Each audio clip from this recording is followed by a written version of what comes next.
born April 11th, 1946. Oh, I didn't even think back through. That tells your age. Don't do math. She still looks like she's 20. Okay, 1946, I just said it again. In Carson, Alberta, Canada, to William and Mary Weiss. When Irene was only 3 years old, she began playing the piano by ear. One of the first songs she played was a tune she heard on the radio, Put Another Nickel In. Performing Put Another Nickel In is Patricia Smith.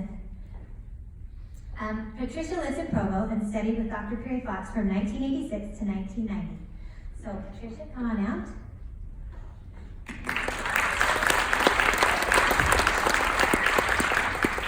And these are the words to Put Another Nickel In, and we're all going to sing along with her. So you're going to give us a little intro, right, Patricia?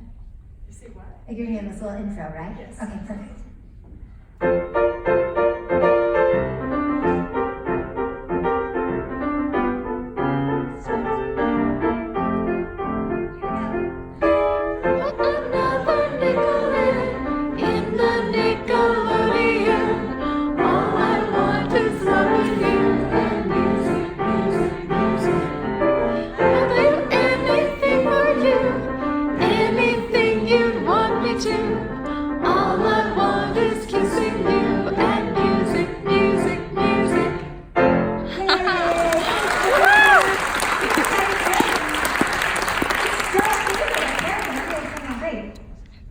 She first played in public by accompanying her brother Frank as he sang. Irene was 4 years old and Frank was 6 years old. When Irene was 7 years old, she became the church organist and primary pianist. As stated in the Cardston News, she chooses the hymns each week and follows the hymn of the month suggested regularly. Performing Irene's favorite hymn, I Stand All Amazed, is her student King Madsen. King comes from Linden, Utah, and he began studying with Dr. Peery-Fox in 2016 and is still studying with her. King? King. Another King.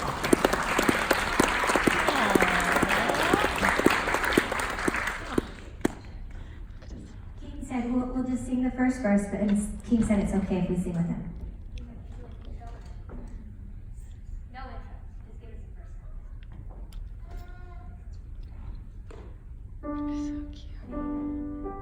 Amazed at the love Jesus offers me, confused at the grace that so fully He proffers me. I tremble to know that for me He was crucified, that for me a sinner He suffered, He bled and died. Oh, it is wonderful that He should care for me enough to die for me. Oh, it is wonderful, wonderful to me.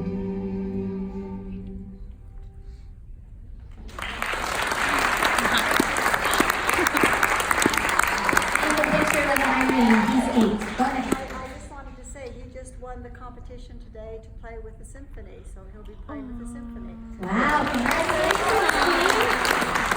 And I must also say, he could be the ward organist like his teacher, because he was given a total of less than a week's notice to play that, so he just pulled it out. Thank you, King. Irene had a lot of success early on, but when she was 15 years old, her performance career really started taking off as a result of winning second place in the CBC Talent Festival, the biggest music competition in Canada.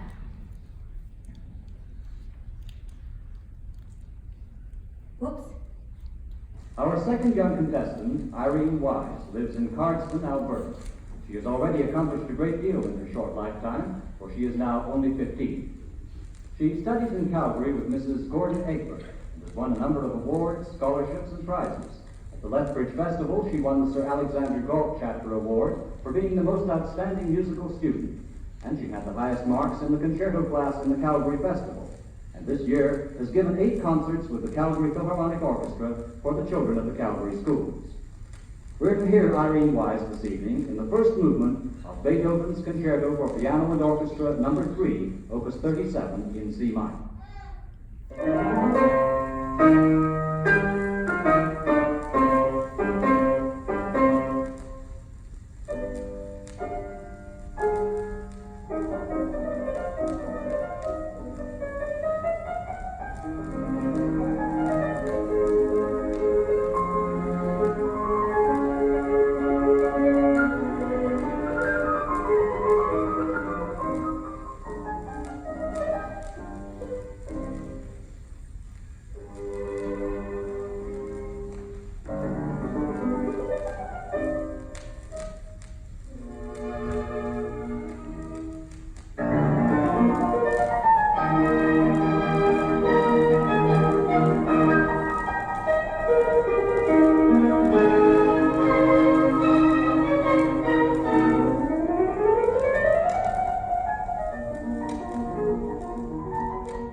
As a result of her success in the CBC Town Festival, Irene was booked for performances throughout Canada, even appearing on the same concert series as her future teacher, Leon Fleischer. There he is, pictured in the same article. The following year, at 16 years old, and a week before she was about to compete once again in the CBC finals, her family home burned down, destroying everything. Her large music library, all of the trophies and awards she had collected, and her beautiful grand piano. Despite the tragedy, Irene went on to win first place at the CBC Town Festival with the Rachmaninoff Second Piano Concerto, performed tonight by Joanne Rust Stowe. Joanne comes from San Diego, California, and studied with Dr. Peery-Fox from 1984 to 1989. Joanne.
I wanted to sing, well, the orchestra part. Once again, with this win, she was booked with concert engagements throughout Canada. Other prize-winning pieces she played and concertized at this time were the Prokofiev's, no, we're going to hear the Schumann Novelette. That was one of the ones she played at this time. Let's see. Whoops.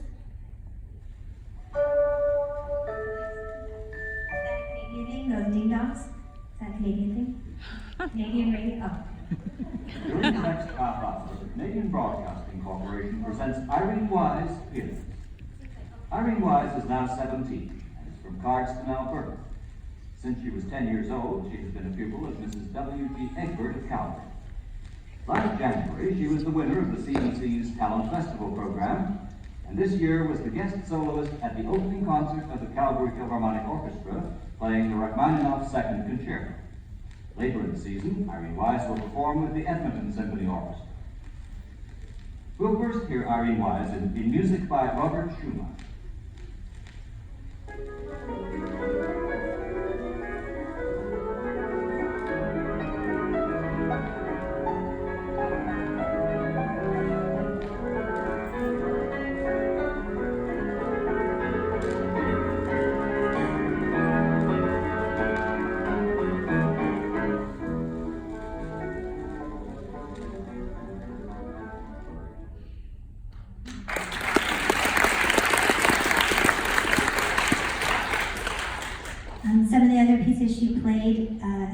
time were Chopin's Impromptu No. 2 and Prokofiev's Sonata No. 3. As part of this CBC Tuesday night program, we present from Winnipeg a piano recital by Irene Wise, a distinguished young Calgary artist. Last year, when the Canadian Broadcasting Corporation presented the CBC Winnipeg Festival on the campus of the University of Manitoba, Miss Wise was one of the visiting musicians. The music you are about to hear was part of her concert given before an audience of summer school students and others in Taché Hall on the campus. Irene Wise is heard first in the Impromptu No. 2 in F sharp by Chopin.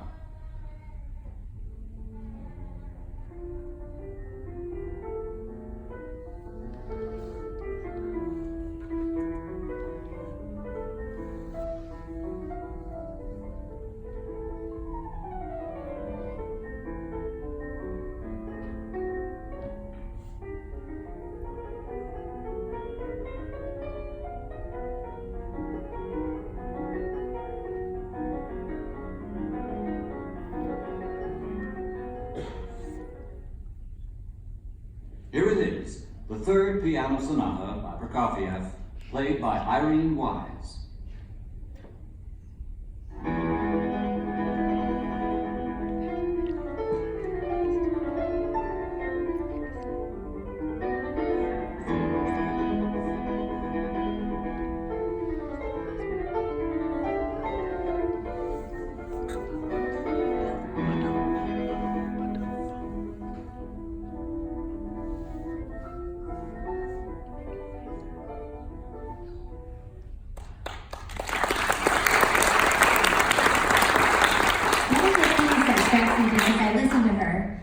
Is that she never has asked her students to do anything that she doesn't do herself, right? So you can hear so much of your own playing in her playing.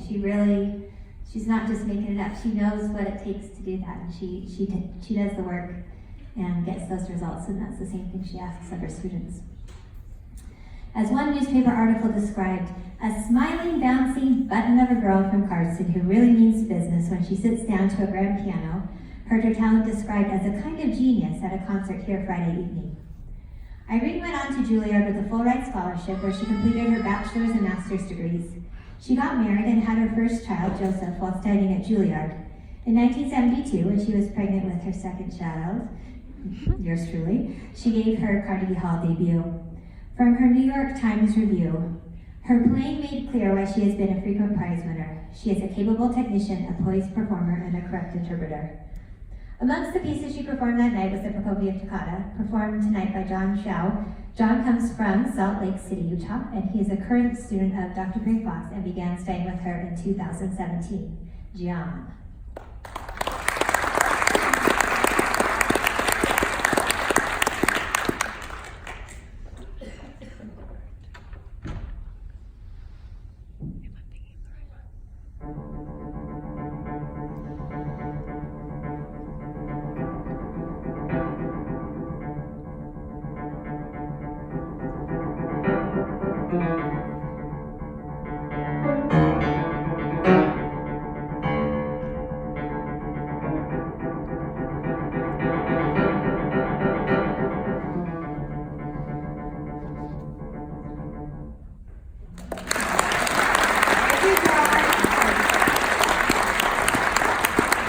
It's fun to watch your face too, Mom, while you listen to your students, because you get the teacher face. Game on, John. Let's see how this goes. Okay. Two of Irene's favorite composers are Chopin and Liszt, and she has an album to prove it. Including on this album is the Chopin Third Sonata, the Liszt Mephisto Waltz, and Liszt's Concert Etude, the Campanella. Performing the Campanella tonight is Hilary Mahler. Hilary comes from Scottsdale, Arizona, and studied with Dr. Peery-Fox from 2008 to 2010, went on a mission and came back and studied with her again from 2012 to 2013. Hilary.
childhood is filled with memories of my mom practicing performances.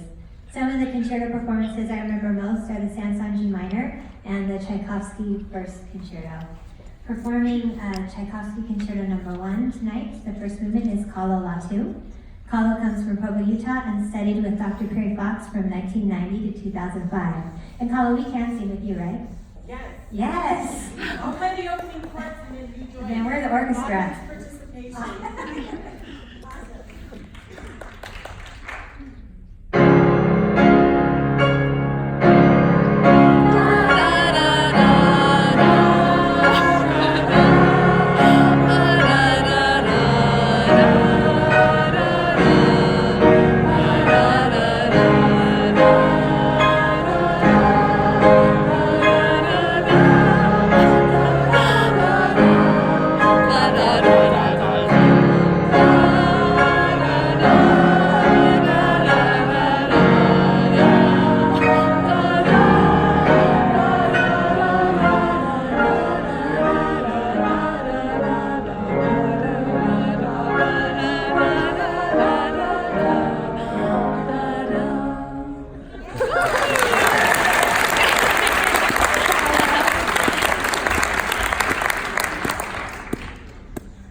Even with all the performances Irene gave, the one her mom always longed for was to hear her daughter play the Emperor Concerto.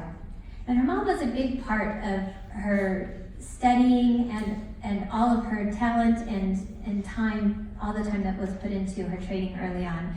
I'm sure you've heard the story of grandma and mom driving 4 hours each way, 3 hours each way? At least, depending on the weather, on these gravel roads from Carson to Calgary, so that Irene could take from the very best teacher in Canada, and that was her mom driving her every week. So, and she would come all the time and visit us in Provo, and when I would practice, I mean, she would sit and listen to me practice all day long, and she would kind of fall asleep, and then when I'd stop playing, she'd wake up and go, "Oh, Christy, that is so beautiful." But I mean, just to have that kind of support, right? That somebody just your cheerleader all along the way during all those hours, and that's who she was to my mom. So her dream was realized of her playing the Emperor Concerto, and this is a quote from my grandma. "Now, as I had mentioned earlier, I had bought the score of Beethoven's Emperor Concerto for Irene to learn some 10 years earlier when Samuel was born, and asked her if she would learn it and play it for me before I died." That also sounds like grandma, because she didn't die for many, I mean, she is passed sadly now, but she didn't die for many years after that, but she would always talk about when she was going to die. Like, "Can you please do this for me? I'm going to die." So I just love that. Yeah, she wrote it, so that's totally her. Well, the church was having 5 inaugural concerts for the new concert hall in Salt Lake, and they were all Beethoven concertos, one each night. Well, they phoned Irene and asked her if she would play the 5th concerto on the 5th night. As she was, and always is, very busy, she at first said no. But after she had thought of my request, she decided to do it. It was scheduled for September 1984. So here's the next.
think that Irene's clear goal was to be a concert artist. I mean, listen to her play, right? So that was after she had 3 kids. And even as a child, she was asked consistently about her future plans from a newspaper article. All I really want to do is continue my studying under Mrs. Gladys Abert, and then perhaps if I'm lucky, I'll get to the Juilliard School. After that, I just want to come home and get married and start teaching others to play the piano. I have no desire at all to do concert work. I'm much happier at home. Mom, we are so grateful for your choice to become a teacher. You have touched the lives of everyone here tonight and countless others who could not be here.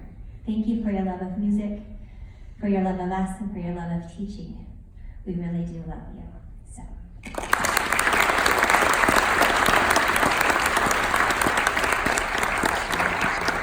And so with that, the next part of our program is all a surprise to you guys, right? You don't know what's going on. We have one speaker tonight, and is a very honored guest. It is my dear Aunt Lori. When my mom and Aunt Lori met, it was Lori Nelson. She was a student of my mom's at Utah State University. She then ended up marrying, maybe you're gonna say some of this, is it okay? Oh, this is her speech. Okay, here is Lori.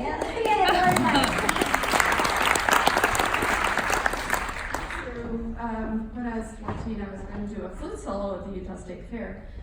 And my dad brought the accompaniment to all the usual accompanists in Logan where we lived, and they would all get back and say, I can't learn this.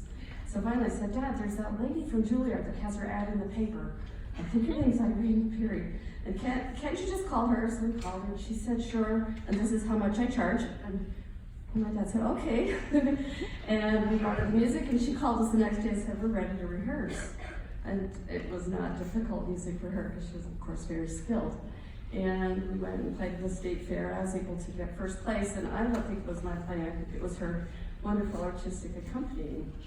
And after that, I again asked my dad, could I please just take piano from Irene? She's so wonderful. So I was able to become her student at that point. I was 15 years old. This was a long time ago. And as Christy talked about, their Grandma Weiss, she loved when she'd come to visit, she'd lie on the couch, listen to all of Irene's pupils. She called us Irene's pupils. And she loved to listen to them. And she listened to my lesson, and she opened one eye and said, Irene, that's the kind of girl Stan would like to go on a date with. Stan was her younger brother. So it was all arranged in the blind date, and I ended up married to Irene's brother, which was really fun. After that, then she kindly offered to let me help her with her housework in lieu of paying for lessons. And that was a great blessing to us. And it was really fun every Saturday to go and do cleaning with her, and she taught me the best way to clean a toilet. I still do it that way. She had a technique, I'll tell you. Later, when I had children, we were blessed to live in Provo, and my children studied with Irene. And I was talking to them and trying to remember, one daughter still studies with her, my youngest, and the other she did earlier. We were talking about fond memories of lessons with Irene. She had a lot of cute anecdotes to illustrate things that you should know in life and know as a musician. And one of the stories she told, and I bet if you studied with her, you heard these stories. She talked about when she was quite young, backstage one time, not being willing to say a prayer, that her mother wanted her to pray, and then she forgot her piece. And so we all learned from that you should always be prayerful and humble. And she taught these things to her students.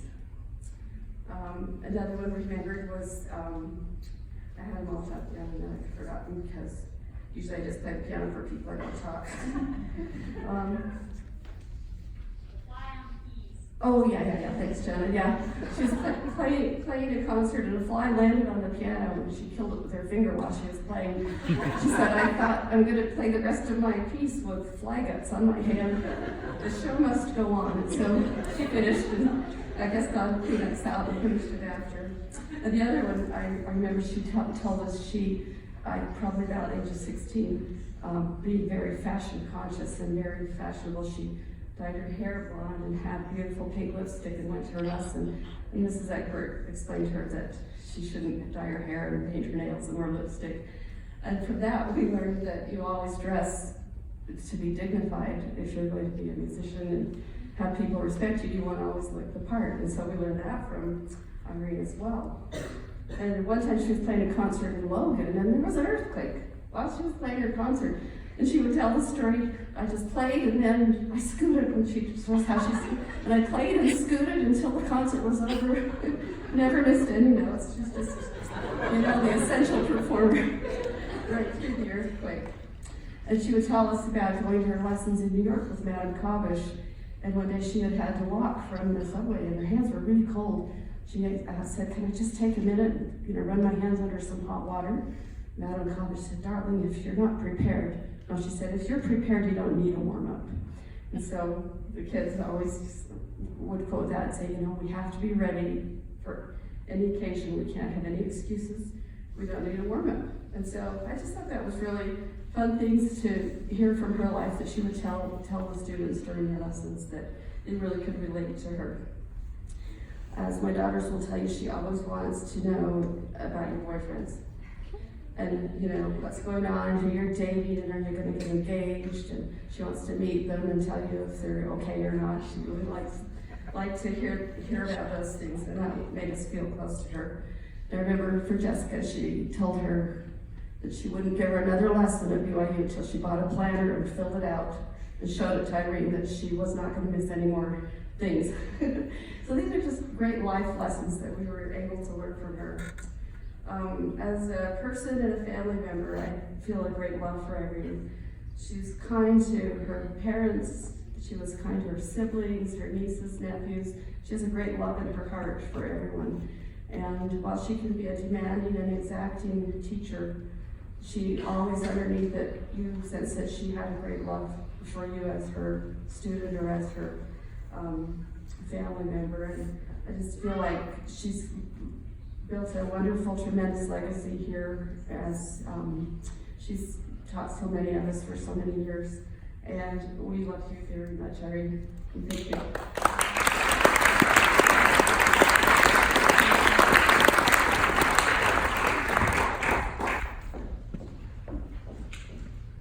Thank you, Aunt Lori. That was such a great talk. Good memories.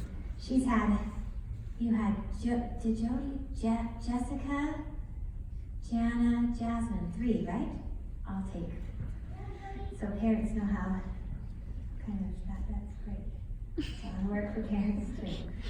Okay, so we have a little video presentation that's about 4 minutes long, and this is supposed to get your juices flowing about what you want to say during our open mic portion, where you can come and say some public memories or gratitude or whatever you want to.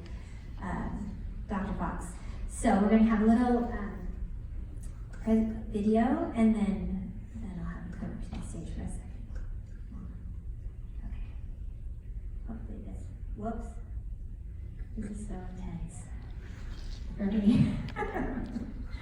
Okay, how do I get that to show, like just my normal, just my screen? Yeah? Yes.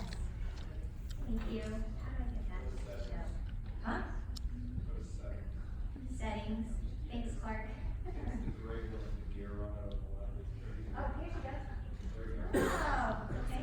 Whoa, but how do I start it? Okay, maybe. Yes. The symphony now performs the title song, Rhapsody in Blue, by America's own George Gershwin, as arranged by Thomas Ferrier. Its features piano soloist Irene Peery-Fox, a distinguished faculty member from the BYU School of Music.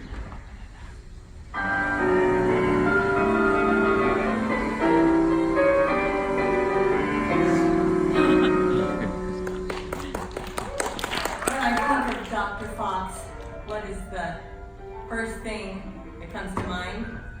Energy. Dr. Fox sees that I'm really prepared. She gives me a hug and tells me good job and a vine. Dr. Fox is never seen without a good attitude. What is Dr. Fox's advice when you're getting ready for a really important performance? Full chart every day, don't cut any corners, you can't hit even a crack. If there's even one correction that is still not perfect, do it 50 times a day if necessary.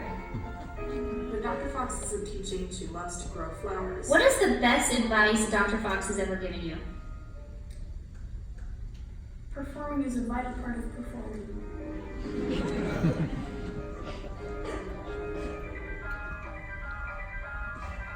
Dr. Fox is never seen without a sharp outfit. Dr. Fox is never seen without a perfect coiffure and stylish outfit. You always were so put together, it just amazed me.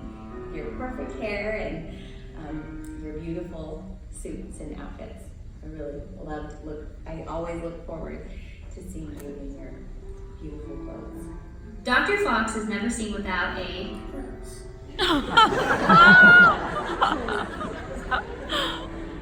Dr. Fox loves teaching because she loves to create beautiful music through her students and mold them into great people.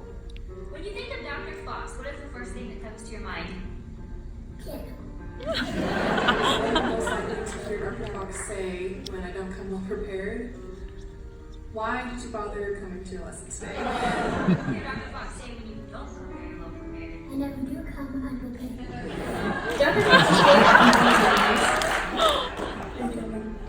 Her favorite pet is definitely cats. A zebra. White cats and her beautiful white couches. Dr. Fox's favorite color is white, based on the white moon yellow. Dr. Fox's favorite color, the two colors that came to mind were white, of course, and white Corvette. And all the other color I thought of was red, because that Corvette had red leather interior.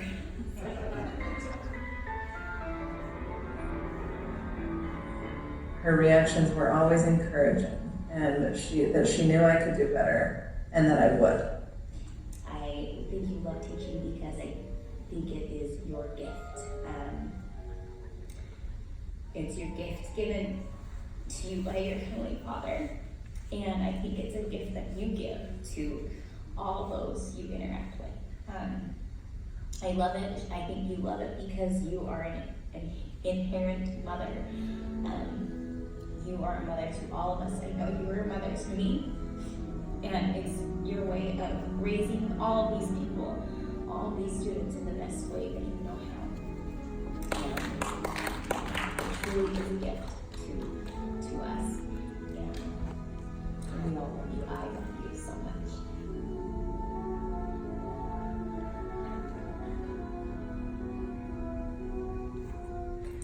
If you could have one of Dr. Fox's attributes, what would it be? The greatest piano teacher in the entire world.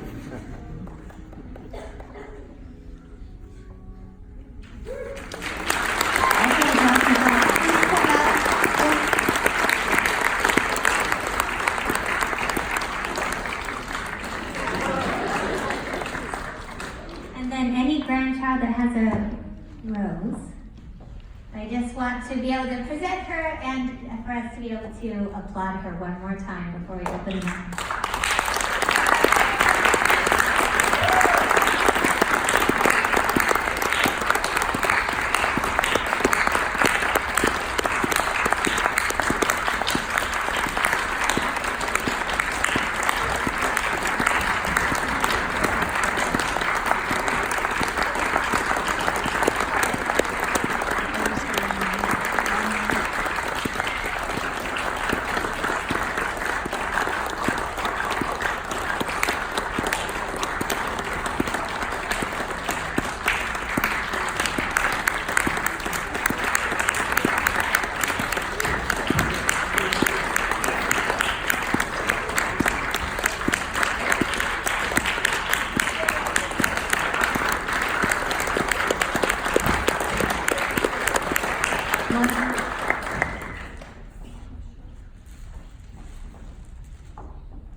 She promised me I wouldn't have to talk, but now she just said, do you want to say anything?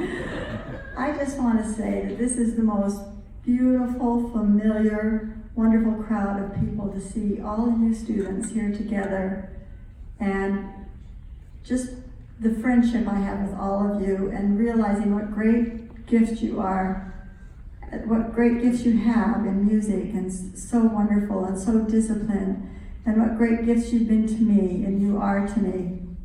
I said to Christy to make sure that you all know that I'm retiring from BYU because I did that because my son was dying, but he died before I made the full retirement. So I still could have been teaching, but you know what? I'm happy with my private students, and it's a wonderful, wonderful studio, and I see so many of you here. Today I had 3 of you win the concerto contest. I think we clean sweep the 3 pianists for my students from my studio. So it is a hot studio.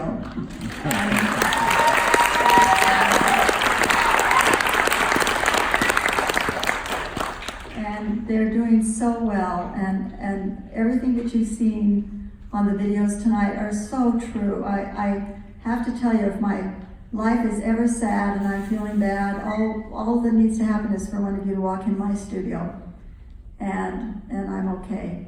When my son died, I think some people asked why I was still, if I felt like I needed a break, and I said, no, you're the ones that lift me up. You're the ones that make me happy. Your beautiful music, your beautiful talents, and I truly love every one of you. You've been a gift to me, and I know that this is family. All of you are family that I will know for the eternities. I really believe that we will all be doing music in heaven, and that we will all be sharing our love and our gifts, and that's what Heavenly Father wants us to do. President David O. McKay, in one of his speeches, said, I want to tell you that when we go to meet the Savior, I'll tell you the things that he's going to ask you in the order he's going to ask you. And the first thing he's going to say is, tell me about your spouse. The second thing he's going to say is, tell me about your children. And the third thing that he's going to say is, tell me what you did with the talents I gave you. And I've thought about that so much, and how important it is to our Heavenly Father that we develop our talents, because we can serve others and we can represent ourselves to other people and show our love to other people and be together for the eternities. And I've always thought of that talk. I first heard it when I was 16, and you've seen the videos of us in the middle of quite a big career at that time. And when I won the biggest competition in Canada and was able to play the Rachmaninoff Concerto with the Montreal Symphony, the Toronto Symphony, all across Canada, because I was the winner. And afterwards they asked me, what do you want to do now with your career?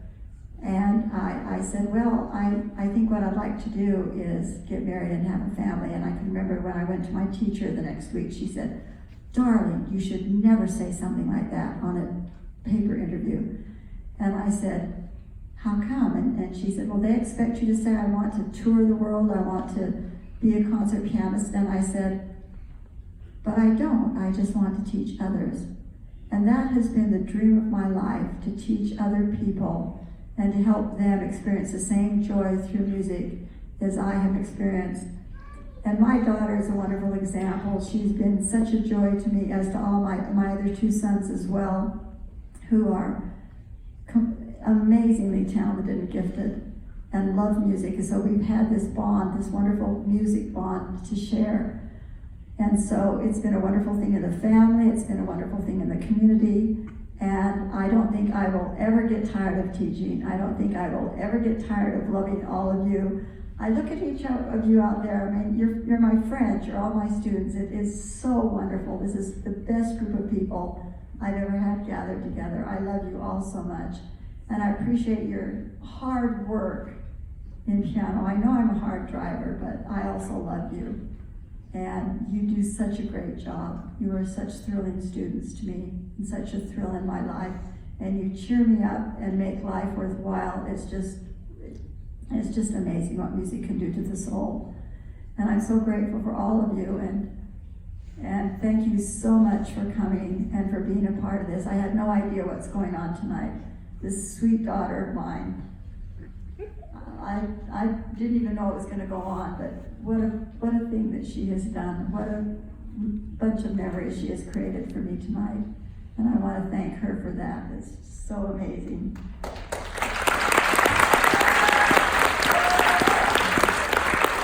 And I wish I could have met my other two sons. One is gone now, but the other one, Samuel, is just amazing also. And I was so lucky to be able to marry Angus, who has a daughter who's an opera singer and attended the Indiana School of Music, so I lucked into a fourth musician. So music is wonderful. It's the best thing. And thank you for coming.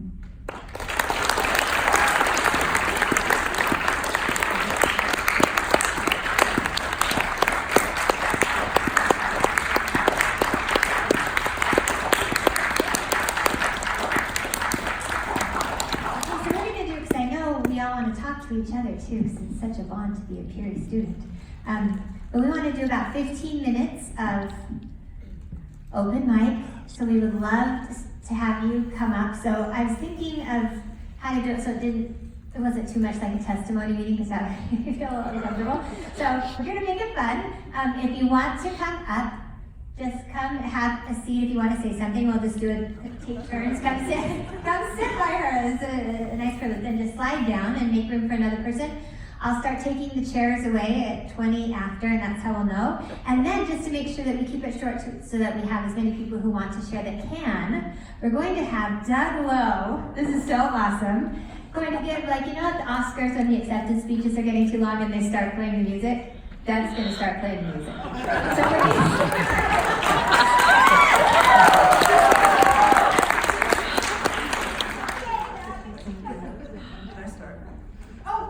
Yes, I just want to say I asked Doug to do this today. So he's just going to improv, right? Amazing. Okay, so we'll turn the time over starting now. So this is something completely unrelated to piano, but it was part of my experience. One year, I don't know what it was that she saw in me that I needed to have in my life, but I grew up with 6 sisters, and so maybe she thought I needed to be around her boys a little bit. So one 4th of July, she took me the whole day. We got fireworks, we had pizza or some type of barbecue. I remember going to Days Thriftway and getting about 6 cases, the big cases of Diet Coke, and I helped haul those into the house, and it was just good times. And I remember that day that she cared about me as a person, not just as a student. So she really has reached beyond just driving music into me and into my life, but also creating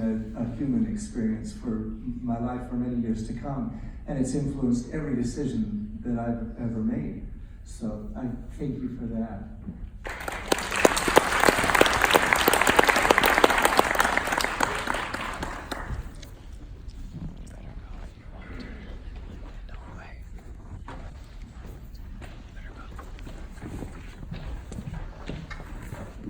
I'll just be quick. A couple,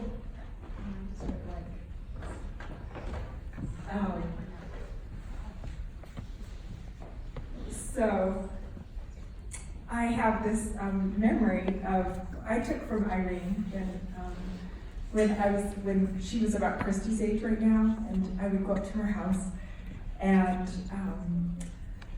Christy would sometimes, or her kids would come in and say, "What are we having for dinner?"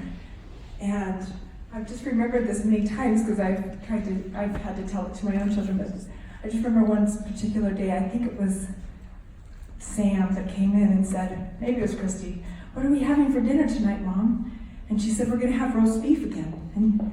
And Christy said, "Well, we've had that for 2 nights in a row." She said, "Well, we're going to eat it until it's gone. So that's what we're having tonight." So I've actually said that to my children many times. We're going to eat it right until it's gone. The other thing that I studied with her, and then I've had a large family, and I mostly taught them.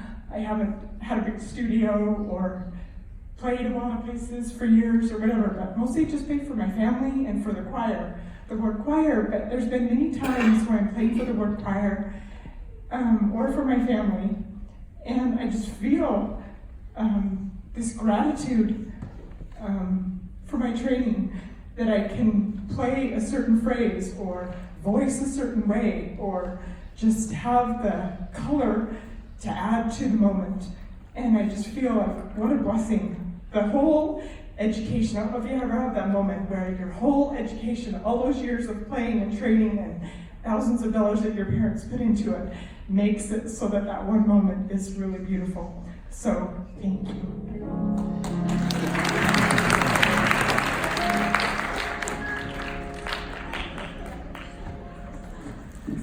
I'm Denise Williams, and I'm representing my daughter Lucy Williams-Tykert, who can't be here tonight. Lucy studied with Irene from 1997 until 2013, when she graduated from BYU. And I was privileged to sit at the feet of Irene and learn from her as a teacher myself, that I was able to pass on to other wonderful students. I'm going to read this from Lucy for you, Irene. I remember the day my bird died. I was on my way to my piano lesson, rushing down the stairs to get in the car, and when I noticed the unusual quiet and stillness in the birdcage, I arrived at my lesson half an hour late and red-eyed, but knowing that one simply didn't just miss their lesson. I have to insert here that we had a quick burial and funeral for the bird before the lesson, but she was very distressed to be half an hour late. In that moment, I learned something about Dr. Peery-Fox. She took one look at my tear-streaked face and asked in the kindest, tenderest way what had happened. She consoled me and said it didn't matter at all I was so late, that we would just get through what we could in my lesson and it would all be okay. That is only one of the memories, probably my earliest, that indicated to me that Dr. Peery-Fox cares about her students as people, not just as lessons to be taught and wrong notes to be fixed. She taught me that people matter more than getting things done. People's lives matter more than starting a lesson right on time and jumping into the material. I knew then that she didn't just care about making me a better pianist, she cared about me. She cared, and I think that's what makes her the best teacher in the world. I love you so much, Dr. Peery-Fox. I wish I could be there to give you the biggest hug and tell you so. Thank you for making a difference for me and for so many others. Love you, your Lucy Lou.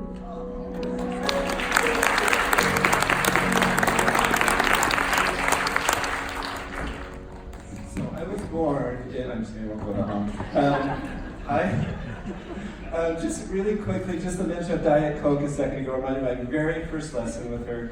I played my technique for her, and then she said, okay, let me just get my Diet Coke here, and I'll be ready to hear your piece. And I realized now it's probably because I gave her a headache, and that kind of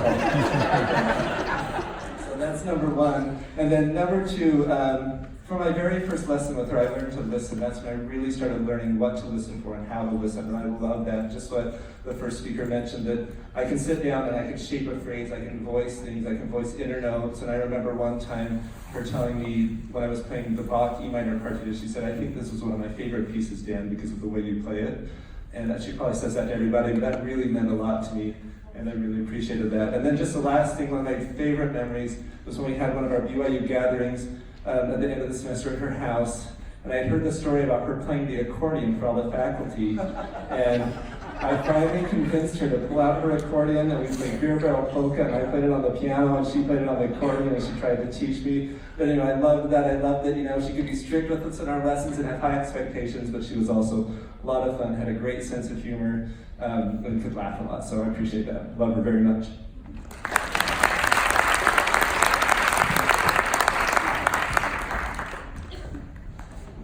Hi, I'm Janine Williams, and a lot to reflect upon here. But two experiences with Dr. Fox. First of all, I remember when I was a young girl taken from Dr. Peery-Fox, I was going through this phase where I was struggling practicing, I didn't want to practice, and I had this long history.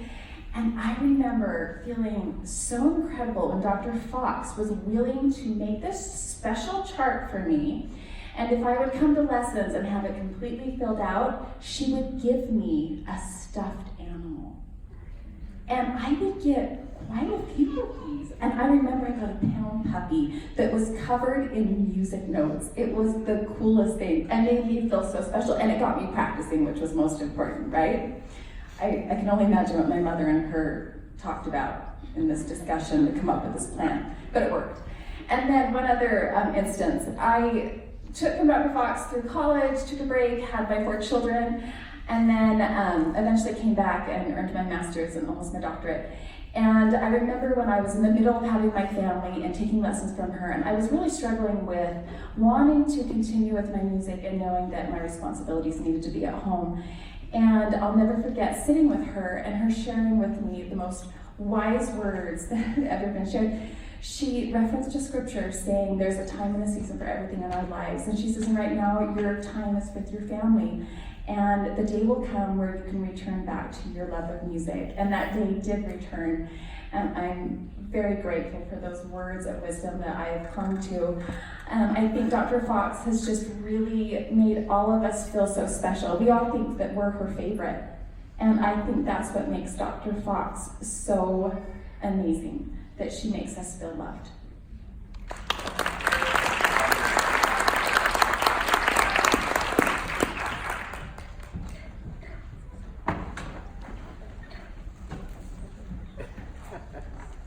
I think I have a different take on this. I first met Irene. She came to her door with her mother, our partner door in New York. Cutest girl in a little red cape. I had a roommate who was annoyed with people coming over to our apartment, and she answered the door and said, "Who the hell are you?" Well, needless to say, the next year Irene and I became roommates, and I'll tell you, living with her, she has such discipline. She would practice until 11 o'clock at night. Not just 11 o'clock, but the little handicap had to come all the way up to the 12th before she would stop. Now, I was at Juilliard too on violin, but I never practiced like that. But ever since then, I just have loved her so much and admired her. One of the fun things we had to do at Juilliard is we had a sonata class together. Playing with Irene is absolutely incredible. I remember one time the teacher said to her, he chewed her out for not practicing. I was the one that hadn't practiced, and I thought, oh my goodness, because she is so good. And playing solos with her in sacrament meeting, and we even gave a recital together. Absolutely the finest accompanist I have ever played with. And I was the finest accompanist. I'm your daughter. I took from Irene, so that's what I know. You weren't born yet. So I just wanted to share a few words about her and how wonderful she is.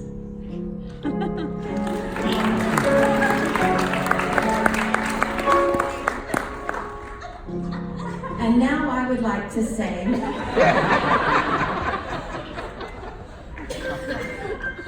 gonna be quick, sorry for that outburst. I am unorganized. I am 45. I came to her when I was 9. My mom, the whole New York thing is awesome. Okay, does anybody remember crying at lessons? That is me. Okay, what happened there? I don't know, but I'm impressed. Your teaching has evolved over time, and you do quotes and all this stuff. I remember, the thing I know about you, Irene, is, Dr. Fox, that you're first a mom, you're a wife, and that means the world to me. And what the first gal said, music is throughout our whole lives. It's not just when you teach, it's not just it's when you breathe. My mom says that her violin is in her, the music is in her. I don't know if you feel that, but I feel the music in me. I don't even have to play the piano. I feel it right here. And you help me get there. Thank you.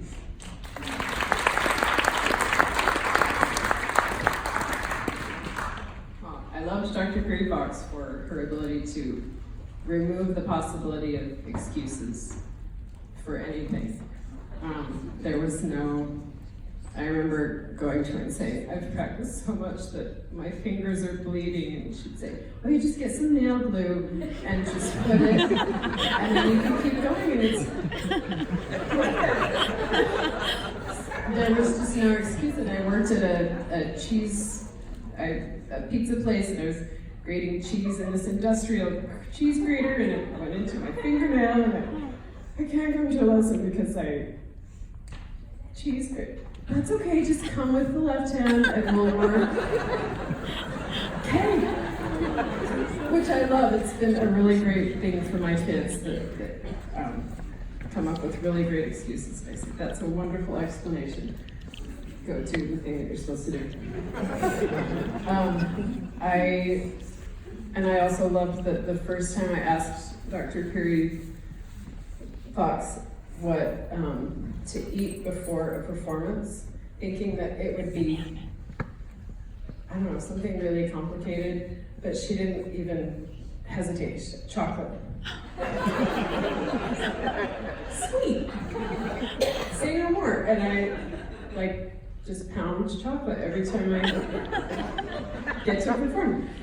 And then the next part I have to read so that I won't go on forever. From an email that I wrote to her. So much love to you, Dr. Fox. I cannot think about you or think about anything surrounding the events of the past month and not lose it. I'm so sorry to not have reached out the day I heard the news.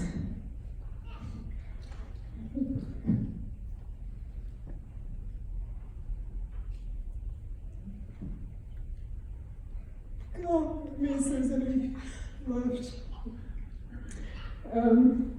This was on a rainy Saturday, just following the week that your son passed. I had just come out of the HVAC, where I had rehearsed with Hiram in the now empty office that had previously been warmed by your inspiration, your fire, and your lamp. Not the fluorescent, but the lamp. Nobody can ever take your place, not in that office, not on that faculty, nothing against. I love everybody that is serving on the BOE faculty, but I'm old, so I can say that. Nobody can take your place. Not in the miracles you've worked in every studio with every student. I feel like I was led to you, that you worked literal miracles with me, made dreams become a reality for me and everyone. So thank you on behalf of the many hundreds of others that you've given these same gifts. Love you.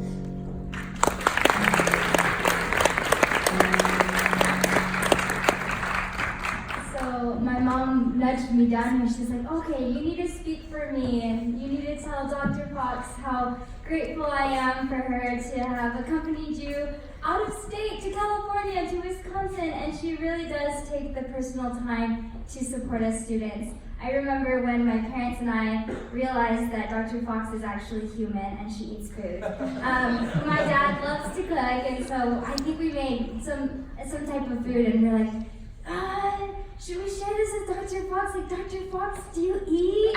And she was like, oh yeah, I eat. And we're like, oh, you eat food, good. So, she's not human, just some of us. And, we'll always remember that. I remember one snowy day, going up her hill is the worst, right? And my dad was driving his Volkswagen Bug, and it was so hard to get up. We barely got up, and then it was so snowy that Dr. Fox, she took the time to take me home personally, down the hill, down, by Tokyo High School, that area, and she just, it took me down, and I felt like, oh, this is so special. Dr. Fox took me home in her car, and the whole time in the car ride, I was like, oh, what do I do, I have so much respect for you, Dr. Fox, and my whole family loves you so much. My mom adores you, and I know that I'm speaking for so many people when we say that we really don't believe that you're human. But we love you so much, and we know that you do your best and are so blessed. We love you.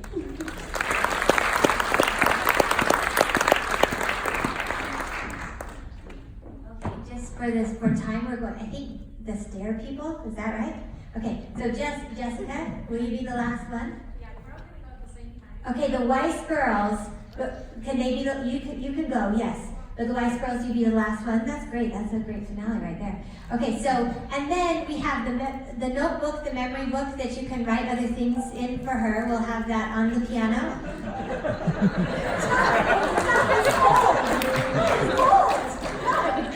So, yeah, I got Judy, so I was going to bring it up. So anyway, thank you.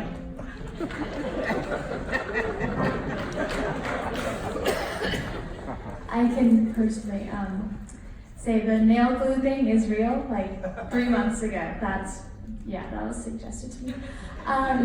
So Dr. Peery-Fox, you are probably the biggest influence in my life.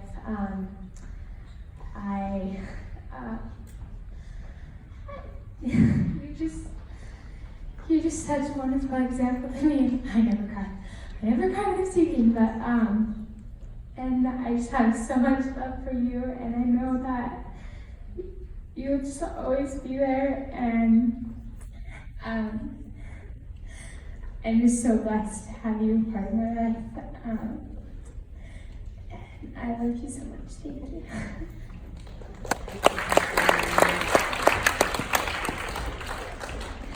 Okay, so I will give the third testimony to that finger bleeding thing. It is real, and I remember the follow-on comment that Dr. Peery gave me. She said, "Just keep at it; it will get better." So I don't know what that was. We're just practicing. My fingers were gonna stop bleeding somehow. But I'm up here for myself and for Sam, who some of you may know is my best friend. And I wanted to share a couple things for myself and for him because he couldn't be here tonight.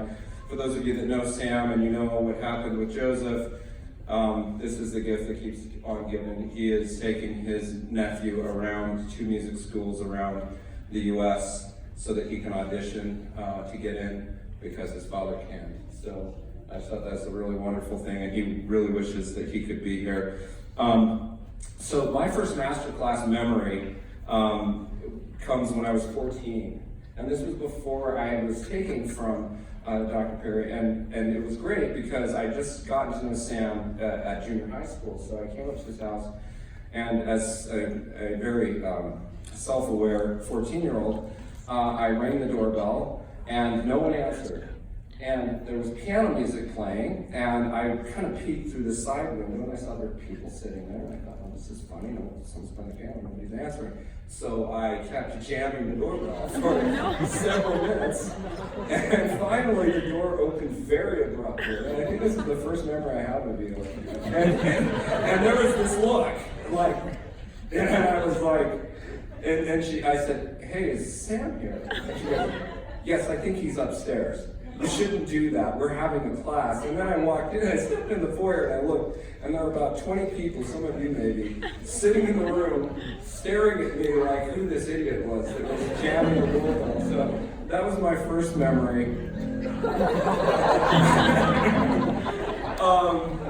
But as we know, Dr. Peery-Fox has a great heart, and we would often joke when I was up there that she was both the Dr. Peery, the piano teacher, and the mother. And I remember I had a very memorable lesson, one week, right? And I remember coming out of there sweating pretty good, and I went to talk to Sam, and we were sitting in the front room, and about 15 minutes later she came in, and I fully expected to have a reminder that maybe the best thing for me to be doing would be practicing, and she said, are you guys going to go do something really fun tonight? And it was such a relief, because Sam told me, and this was what he wanted me to share, is he said, just remind everyone that there was a point at which master class was on Friday, and my master classes didn't always go so well, and when they didn't, I didn't get to go do something fun in the evening, so he said, but mostly you didn't enforce it too much. So last thought, you guys all know this, but it has stuck with me my whole life. Does practice make perfect? No. Perfect practice makes perfect. I always remember that. So thank you so much.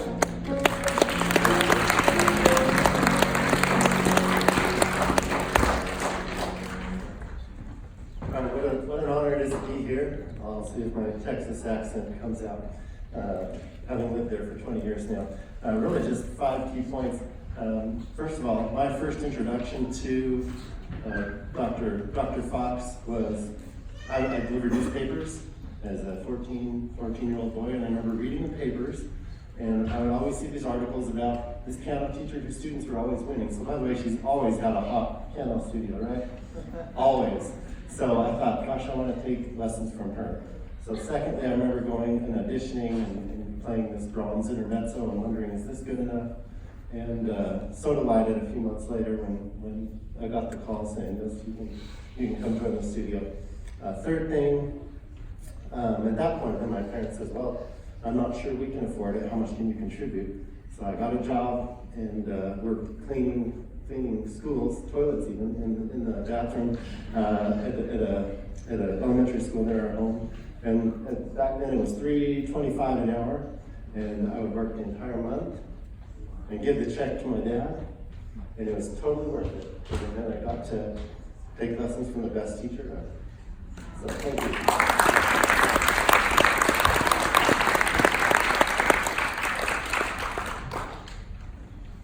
Oh my goodness, hello.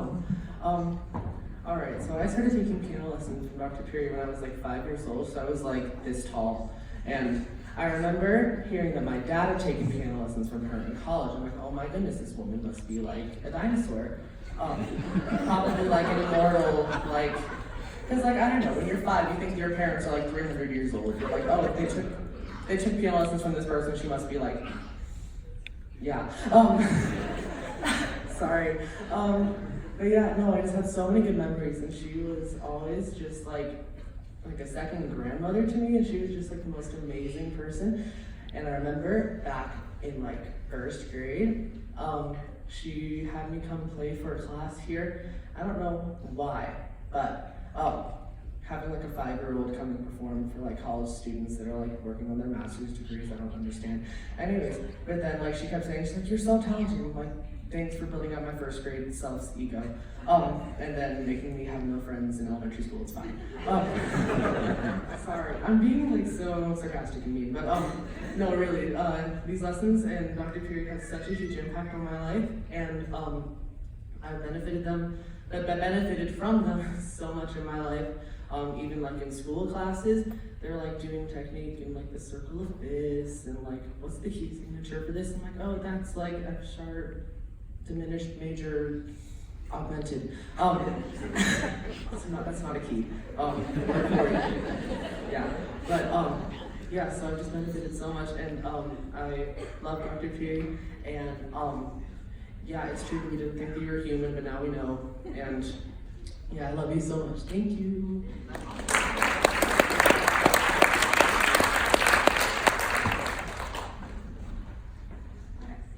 So I've been taking piano lessons from Dr. Fox since I was in 5th grade. But before that, I didn't really like playing piano. Like, it was something more that I did because I had to, and because I had to practice. But you know, I'd rather have a social life instead. And so then we switched teachers, and I came to her studio, and like, there was just this instant change for me where suddenly I actually liked practicing, I actually liked music, I liked what I could do and what I could become. And like, for my parents, for my, like, just for me also, it was just such a huge change in character and just enjoyment. And now, like, I'll be having a heart attack behind stage when my performance is going to come up. And then I walk out on stage and I'm suddenly fine, and I just realized that I really love it, and I love doing this, and I didn't before, but now I do, and it's because of you. So thank you so much, and yeah.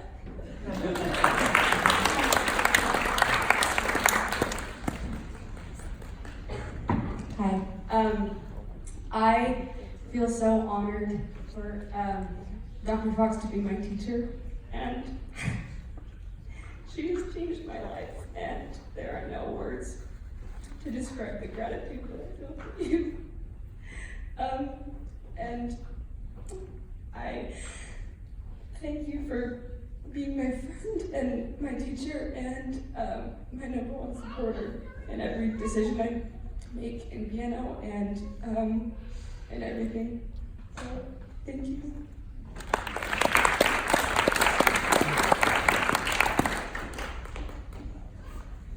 So growing up, I truly believed that everything Dr. Fox touched turned to gold. So one detail that I distinctly remember about my first lesson was being so impressed with her toilet paper. And it was just regular quilted toilet paper. But the reason why it stood out to me so much is because it had gained her approval, which is a concept I never thought I would be familiar with. Since the first day I met you, everything good and beautiful in life has always reminded me of you, because I think you epitomize everything that is lovely about this world. Your name has been one of the most revered names in my family, right after that of Heavenly Father himself. And my entire family would just like to thank you for setting the standard of what an amazing human is and should be.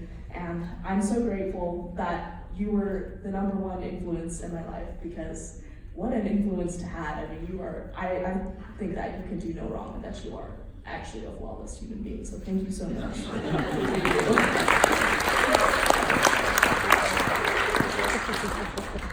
So I started taking Dr. Fox when I was 9, and I was this little all nerves, perfectionist, and I was just thinking, I think the best thing that I learned from Dr. Fox was to really love performing and love music. And I think if I had taken it from any other teacher, I don't know if I would be a performance major right now, because I probably would have started hating all the practicing. But I had so many moments at our lessons, even starting from my first little hide and kid chair go, and I remember she got up out of her chair and had me play through it and was helping me feel the expression and feel the da da da da da da da, and it was so exciting playing with that kind of energy. And I grew to I love music today, and I don't think I would have chosen it as my career or for you.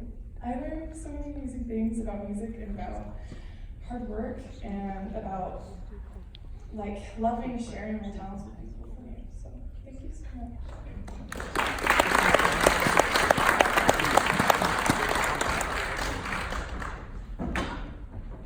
Dr. Peery-Fox, I just want to let you know, me and my family love you so much. And every time they ask my children, do you have a tiger mom? My children said, no, we have a tiger teacher. So I want to thank you for all the years you taught my kids, for the good discipline, your hard work, good people. They will be able to go to mission, then get married, and be a good person. So what you do, you always be his mother. So in my heart, you taught them so much that in their good life, trained them with discipline, hard work, everything. That I think they making me think.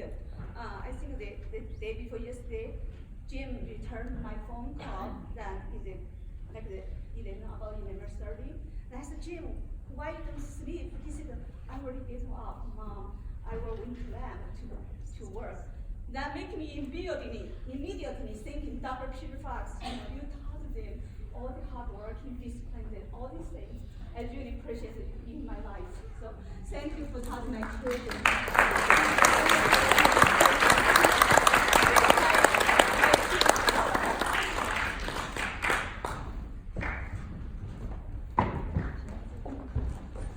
We decided to get up together.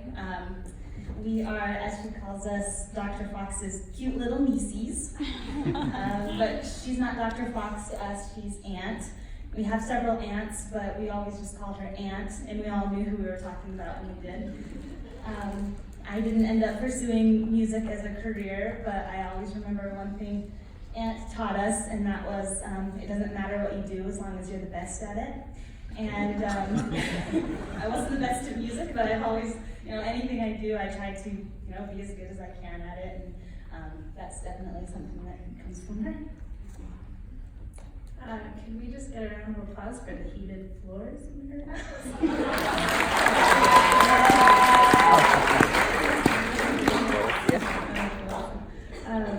Well, I had my own nickname. It was Jessie Poo, because I'm Jessica. I don't think any of you have a nickname like that. But I just want to share one little funny story. One time I was having a lesson and I was playing a Bach prelude that opened with this big trill. And she was really drilling me on the trill because I wasn't getting every note in the trill like she wanted. And she was telling me there's this pianist, a professional pianist that practices trills for 2 hours a day. 4 hours a day. And it was a pretty intense lesson, and I was feeling like I was getting in trouble. And Angus pops his head in the door and says, "Well, that doesn't sound very fun." It's so funny because it just kind of lightened the mood. And I had so many fun memories with Aunt Irene, and I loved learning from her in lessons, and I also got to do a lot of accompanying for her students after I graduated, and that was really fun, and I see a lot of you here, so hi, how are you? So my middle name is Irene. I was actually named after Dr. Fox, Aunt Irene, because her first granddaughter actually passed away just a day before I was born, so that's how I received her namesake. And I remember she would always say, "I love when you win competitions because I get to see Jasmine Irene Weiss on the programs," and reminds her of Irene Weiss. And when we were listening to all these radio things, I kept seeing Irene Weiss, and I felt the same way. I'm like, oh, now I know how she felt. It's funny that she got in trouble for dyeing her hair blonde because we all dye our hair blonde. But with all the talk about her being so stylish, it made me think of, I've been her student since I was 5 or 6. And so she's kind of seen me grow up and kind of helped me through my awkward junior high phase. And I remember one time at my lesson, she said, "Have you been painting on your eyebrows?" Because I had been, experimenting with makeup and stuff. And I came home and I was like, "Oh, my eyebrows do look weird." And I stopped doing them like that. One time I wore a beanie to master class, and she said, "Are you going to take that off when you play?" And I said, "It's part of my outfit." She said, "You shouldn't wear a beanie when you perform." And I never wore a beanie to master class again. And I remember after one of my concerts with the symphony, she said, "You played so well, but you just slumped across the stage, and we need to teach you how to walk." She made me walk back and forth and lift my shoulders back, and she really taught me how to not be so awkward, and I'm grateful for that, along with all of the music training, of course. But she's just been such a great influence in my life. There are so many amazing memories. I remember, hopefully this isn't getting too long, he's gonna start playing. But I was, okay, I'll tell this really fast. I was playing the Grieg concerto for my sophomore recital just last semester, and I could not get the tempo right of the opening. And she said, "Why can't you get this?" And I said, "I play with the metronome every day. I don't know why I can't get it." And she said, "You need to just feel the beat inside you. Get up and march around the room." She had me put the metronome on and march to the beat. Dun, dun, dun, dun. I don't know if that was the right beat even now, but so she just taught me so much and so many good memories, and we love you so much, Aunt Irene. Thank you for everything.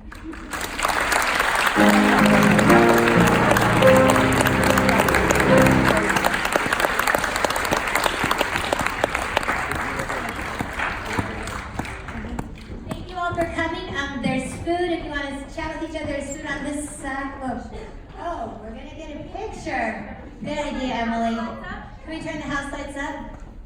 Let's get a picture. Maybe Mom will stand it, right? So, thank you all.